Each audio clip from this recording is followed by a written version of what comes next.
Yeah, yeah, you can just stay there. That's fine. Yeah. VJ Kokan. And Vice Provost is going to come down there and.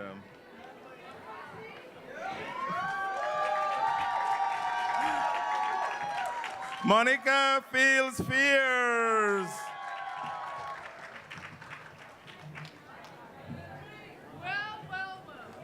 Patrice Mays.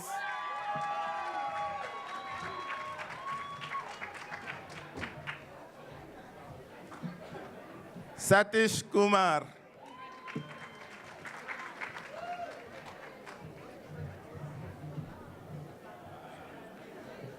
Alexander Ponusami.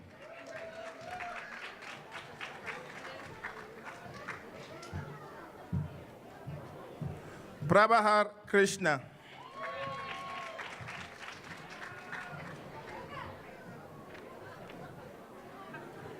Sagar Rudaraju.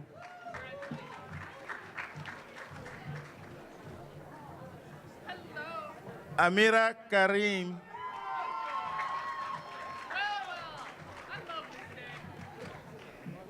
Erica Lee Johnson.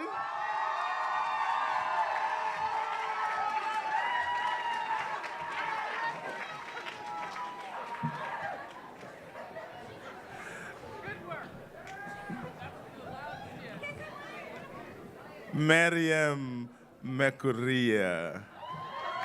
Miriam Mekuria. You're going to come back next, after you.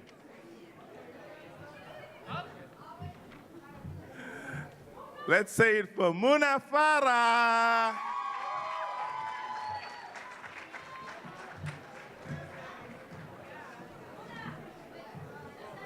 Ruth Camonte. Ruth, good to see you.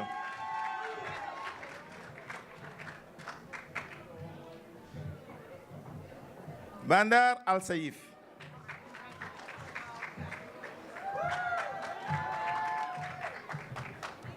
Emily Avila.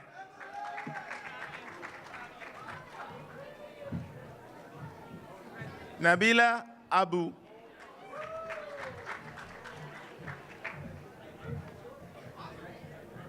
Rahul Gudimela.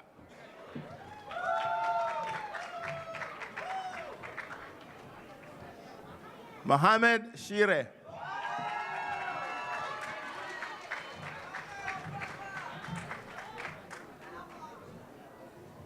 Gabriel Mengistu.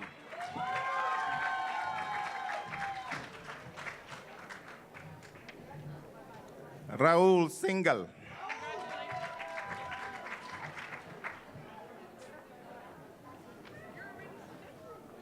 Zara Al-Nafaid.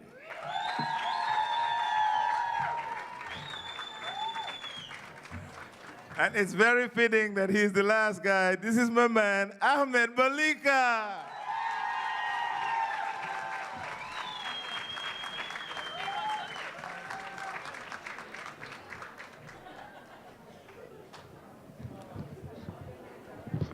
Phil, let me just check with you. Is our keynote here? Yes. Oh, one more. Well, you see, I mean,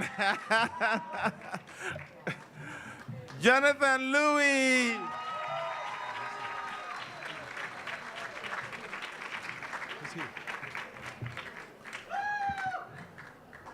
At this time, we'll turn it back over to Phil. And the platform party can resume your seats, and we will call you back at some point for the Vice Provost's address. Thank you, John. Congratulations, graduates.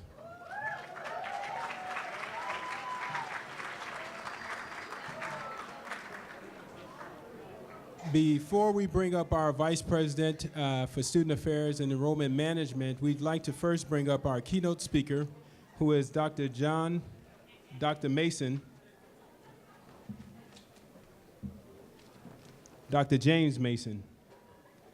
Dr. James Mason is the Executive Director of Culturally Competent Caregiving at Providence Health Medical Centers. He's a PSU alum. Dr. Mason's great story of student athlete, like some of you, earned a doctorate is quite compelling. So without further ado, Please let me bring forth Dr. James Mason.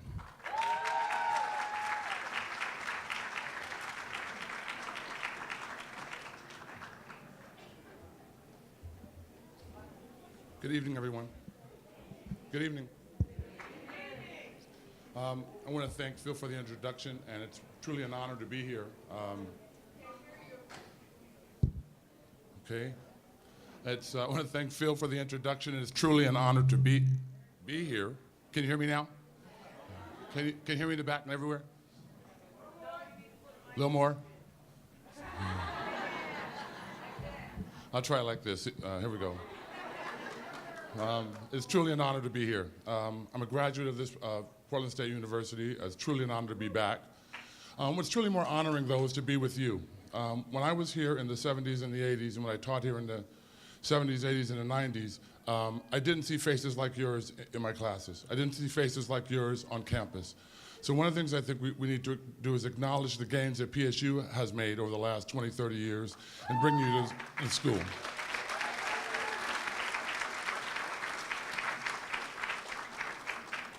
What I'll also say is, which is critical, is, and I learned this the hard way, and particularly for you family members and loved ones, this is advice for you. I was in San Diego today visiting my daughter who just recently graduated from the university down there. And and it's just gonna cost more money. And she was asking me what she should do. I've always been in school, I've always pushed school, I would push that upon you. And I said to her, you might think about graduate school. And she looked at me funny, and the day went on. And then later on in the day, my mom called me and said, what's happening with you and Nia? I said, what do you mean? She said, she called up and said, no more school, no more school, no more school, no more school. And so families, as you try to push your young ones and loved ones into further education, today isn't the day. Maybe a couple months or so, but absolutely more education is going to be critical. The world is changing much faster than my generation. In order for you to stay cutting edge, continuing education is the way we have to go. You're also in a global market. You're not competing just with Oregonians. You're going to be competing not only with people in the US, you're going to be competing with people across the world. In many cases, many other countries put more money into their educational system. So I'm going to urge you to work hard and continue to work hard to keep up and surpass what's expected of you. A couple of other things I think we have to do is we have to acknowledge people that have gone before us. As I mentioned, I was here in the 70s when the diversity programs, the minority programs weren't accredited. They didn't give credit for college graduation. Daryl Milner and others have pushed very, very hard, and watching what has happened with our Native American program, our Latino studies program, our Asian studies program, I would say great job, but let's not rest on our laurels. Part of your responsibility as graduates is to keep pressure and provide resource to this institution to continue to make sure that we have faces like yours on this campus.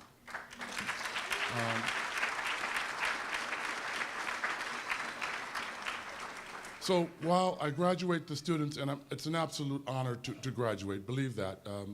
You can think about it in the context of where you grew up, and it may not seem that impressive to you, but if you look at yourself in the world, you're among a very rarefied resource.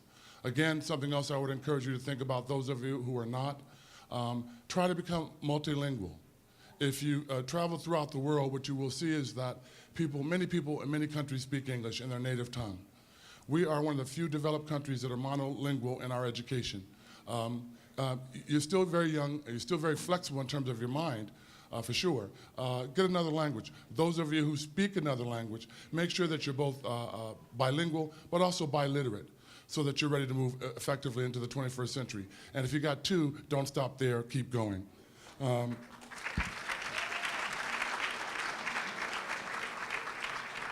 Lastly, what I would say, and while I've congratulated the students, and certainly not enough, family members, loved ones, partners, congratulations. You've endured this. The students think they had a hard time. You remember those nights, you remember those tears, you remember those loans that you'll never get back, by the way. It was you. If you would, graduates, please give the family members and loved ones a hand. They deserve it.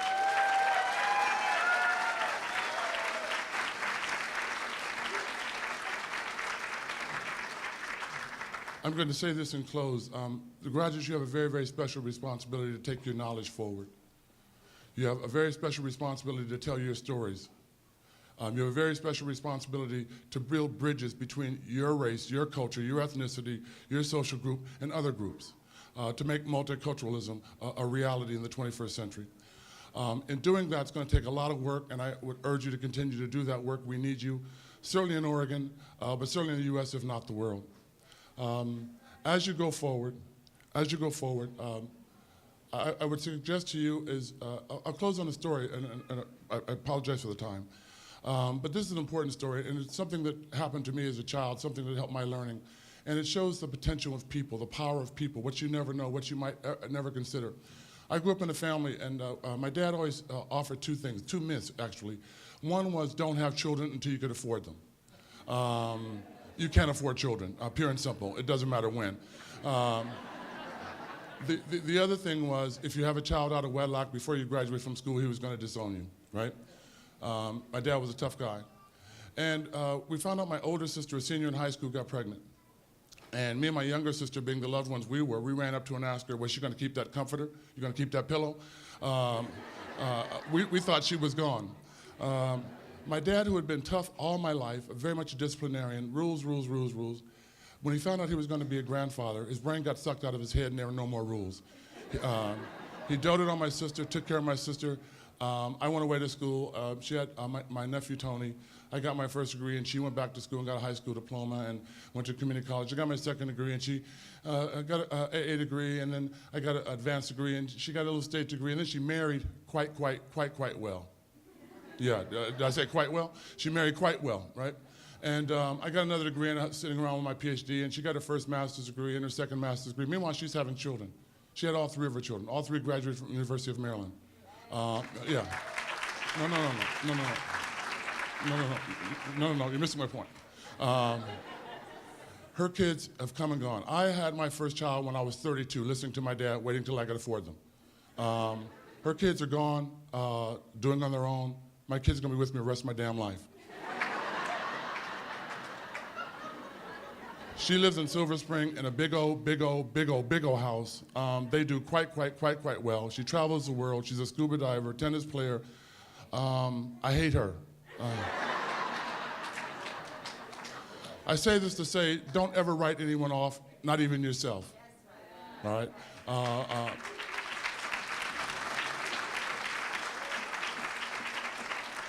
Faith, hope, and belief can go a long way. It's not an empirical thing, but it's an important thing. With that, again, I want to thank you for inviting me. I want to acknowledge and congratulate the graduates, acknowledge the family, and certainly acknowledge Portland State University. Honored to be here. Thank you very much.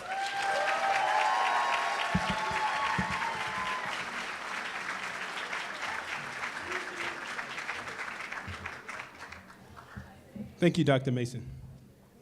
At this time, to send off our graduates to a world of great success, please welcome the Vice President for Student Affairs and Enrollment Management, Dr. Jackie Bowser.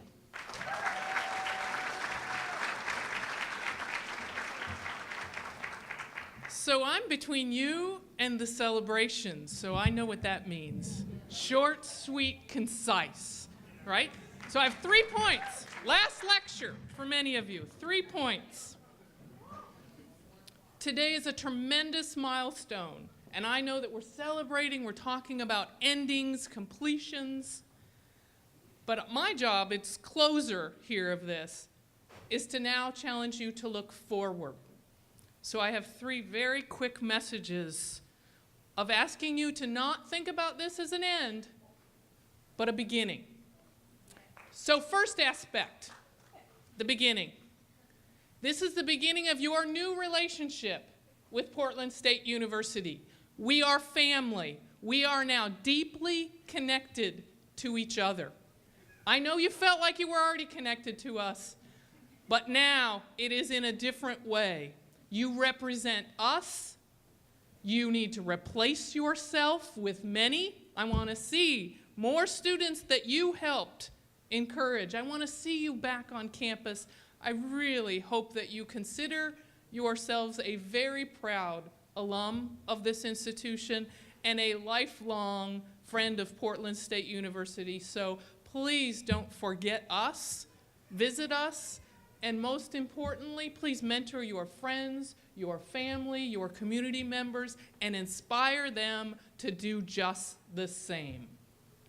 Number 2, the tests are over, the papers, those syllabi that told you how to learn, those are called commitments to learning. And so my second reminder is that learning is a lifelong commitment.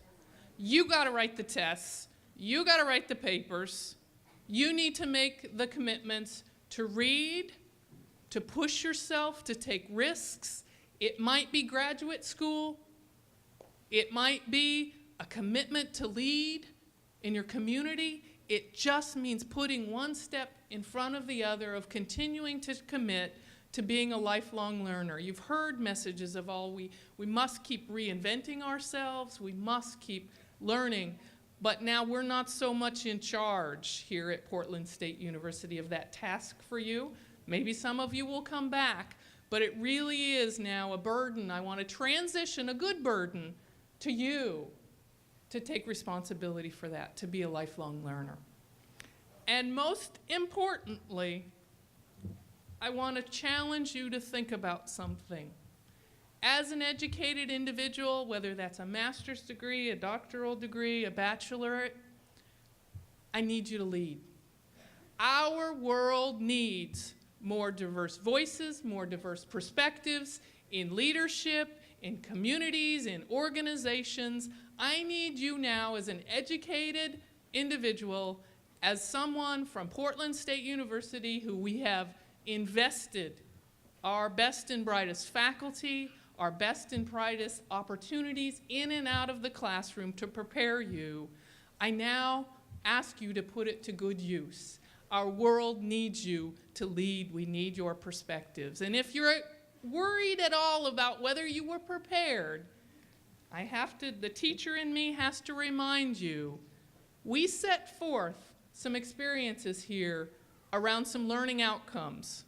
So let me remind you very, very quickly, we have credentialed you in a specific discipline or area of study. Be proud of that, claim that.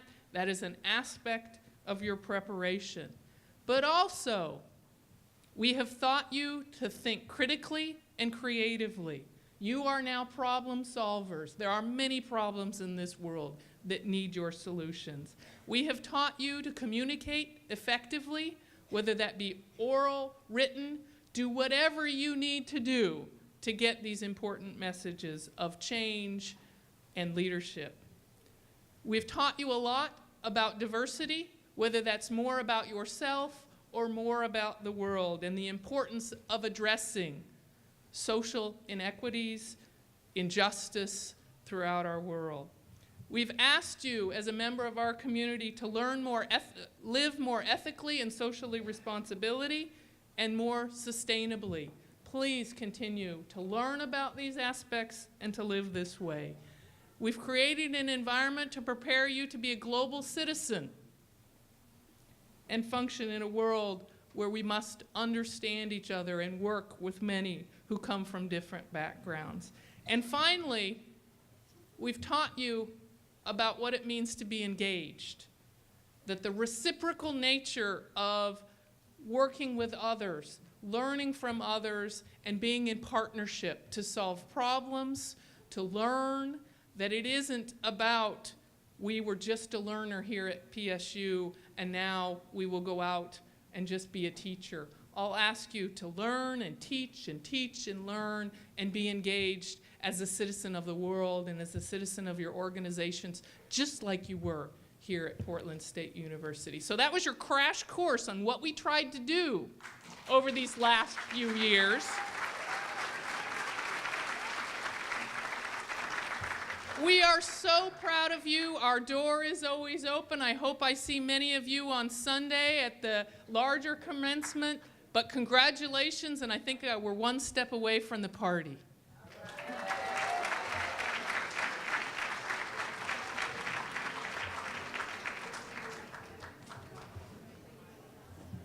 Thank you, Jackie. Just a little housekeeping. notes for you. We do have some sad news that we'd like to report.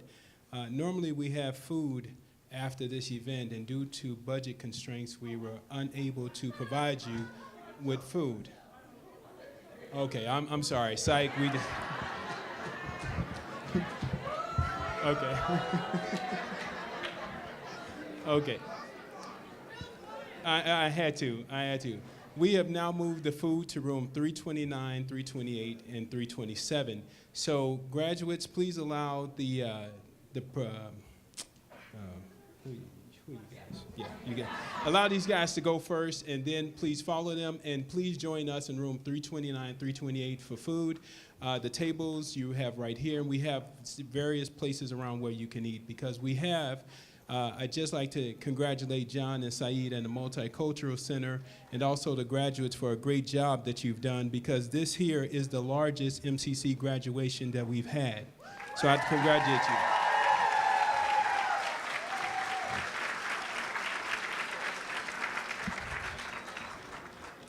So with this, I would like for the platform to please rise. Get out. Yep. Graduates, please stand. Thank you very much, and please enjoy yourself. And once again, congratulations to the 2011 graduates of Portland State University.